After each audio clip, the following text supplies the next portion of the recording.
Hello बच्चों, आज हम बात करने वाले हैं ग्रेविटेशनल फोर्स के बारे में। तो आइए पहले हम लोग लिखते हैं ग्रेविटेशनल फोर्स। ग्रेविटेशनल फोर्स के बारे में, क्योंकि यह 9th क्लास का 3rd चैप्टर है, ठीक है, फिजिक्स का। तो ग्रेविटेशनल फोर्स को हिंदी में बोलते हैं हम लोग गुरुत्वाकर्षण बल। क्या बोलते हैं हिंदी में हम लोग? गुरुत्वाकर्षण बल बोलते हैं ग्रेविटेशनल फोर्स को, ठीक है।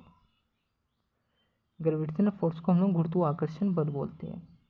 जैसे कि इसका हम लोग फॉर्मूला को डेरिवेशन करने वाले हैं। डेरिवेशन मतलब फॉर्मूला को हम लोग ड्राइव करने वाले हैं। ड्राइव का मतलब होता है फॉर्मूला ये आया कैसे, ठीक है। फॉर्मूला, जैसे कि फॉर्मूला पहले हम लोग लिखते हैं, तब फिर आपको हम समझाने की कैसे आया नहीं आया, तब आपको हम समझाने की पूरी कोशिश करेंगे, ठीक है। जैसे कि इसका ये फॉर्मूला है F = G(m1 × m2/r²), ठीक है। ये इसका फॉर्मूला है, ठीक है। इसका ये फॉर्मूला है, ये आपका इसका फॉर्मूला है, ठीक है। तो जैसे कि ये ऑब्जेक्ट है, ये ऑब्जेक्ट है, इसका मास m1 मान लेते, इसका मास m2 मान लेते, ठीक है, ठीक है। और ये जो मान लेते, ये फोर्स लगा रहा है क्या, F1, और ये फोर्स लगा रहा है F2, ठीक है। ये चीज़ F1 किसको खींच रहा है, F2 को खींच रहा है। क्या कर रहा है, F1 खींच रहा है किसको, F2 को खींच रहा है।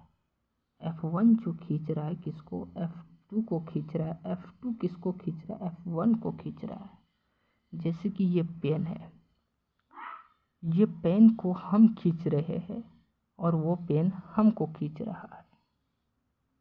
अब तो खींच तो रहा है, अब बोलोगे कि भाई ये क्यों नहीं अट्रैक्ट होता है। इसलिए अट्रैक्ट नहीं होता है क्यों, मेरे कंपेयर में पेन का मास कम है, इसलिए वो हमको अट्रैक्ट नहीं कर पाता है, ठीक है।